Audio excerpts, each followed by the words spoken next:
All right, welcome to today's show. Let's talk about the 3 rules of discipline. I'm gonna tell you this right now.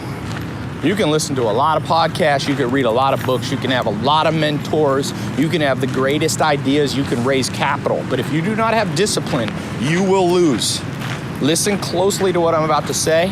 I'm on my 15,000 step walk here in Central Park, and I wanna get to the point quick. This is gonna be a quick episode. So it's gonna be action or information packed.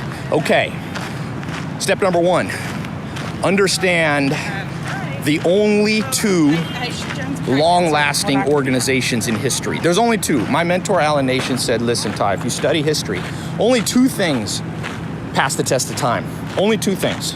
Even the stock market, the original Dow Jones Industrial group of companies in the late 1800s, none of those companies still exist on the Dow Jones, meaning none of them were able to last more than 100 and 120 years. They were not stable. Why? Because they were not built on the foundation of what?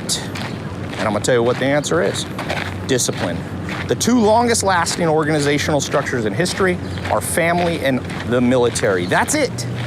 So the way I've structured my businesses is to be 50% family, 50% military. There's restaurants in France you can go eat at that were founded in the 1500s. They passed from family to family. Why does family last?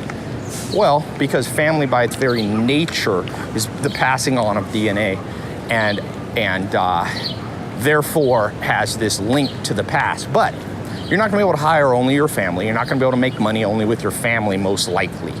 So what does that leave you with? Military. The Greek army, the Persian army, Iran, these have been around for 1,000+ years. Why do they survive? It's not just because mankind likes to go to war, although that may be part of it. It's because they're hyper-disciplined structures.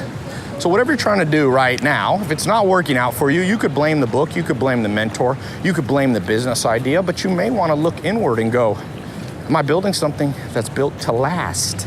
Am I building something that's built around a rock? Or is my foundation built on the sand? Am I a disciplined person, both emotionally, mentally, and physically? There's 3 areas you have to be. So that brings me to point number 2. Understand that there's a 3-part approach to discipline that has to be taken, okay? And what I find with people in general is we're usually very strong at one, average at the other, and weak at the third. You cannot be weak at any. A chain is only as strong as its strongest link. Wherever you fail, you got a helicopter? I've been on a helicopter. A lot of people die in helicopters. That's why I don't go. A billionaire just died. A West Virginia coal billionaire just died in a helicopter. You know why? Because a helicopter has many moving parts. Not only the main rotor, but it has that rotor in the back. And it has the tilt forward or the tilt backwards. You know why they crash a lot? Well, because there's a lot of moving parts, and it's hard to manage a lot of moving parts. Well, guess what? Making money is a ton of moving parts. It's a ton of moving parts, and that's why 90% of business owners fail within 5 years. 90% of people, everybody wants to be rich, but very few people are rich. Why? Because they lack military-style discipline. I'm not saying you have to be exactly like the military, but I'm saying you have to understand that basic structure and keep that metaphor in mind. Again, that's point number 1.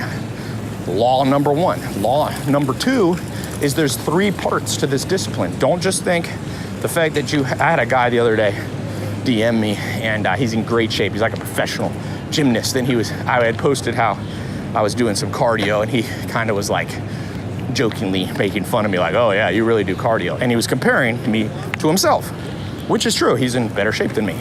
But I wrote him back. I said, my friend, I'm a businessman, not a gymnast. I can't keep the shape that I would have if I was only focused on being a gymnast. I'm balancing multiple things. And he wrote back and he said, oh, you're right.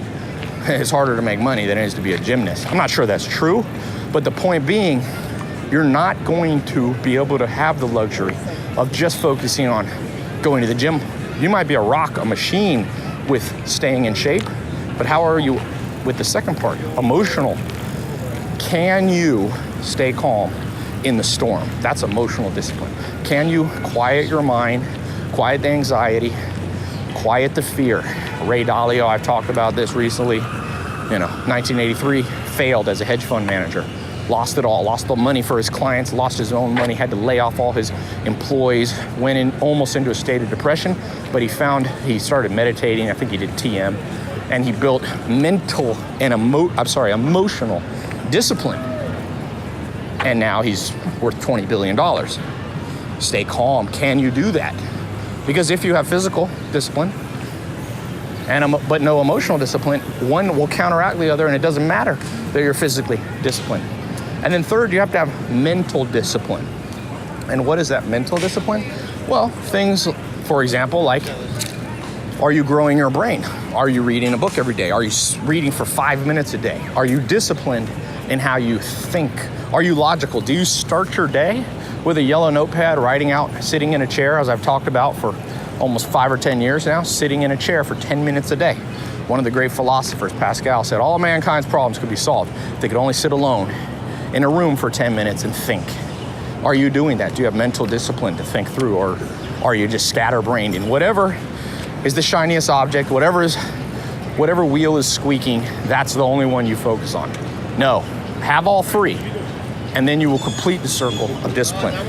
Number 3, and lastly, rule of discipline is that the universe doesn't care if you have it. What do I mean by that? Well, look, here's the hard and cold fact about life that you realize once you become an adult. Nobody cares. So let's say you choose to ignore what I'm saying, and you say, you know what, it doesn't matter. That's my weakness, Tai. I've just always been, an anxious person. Great.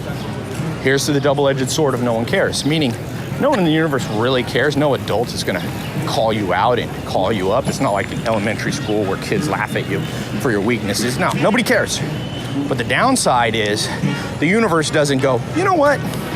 Here's a person who's pretty disciplined physically and mentally, but not very much emotionally. You know what? I'm gonna overlook it, and I'm gonna let them reach their goals and success in life. Nope, the universe is a harsh taskmaster, sadly. It's kind of like the laws of inertia.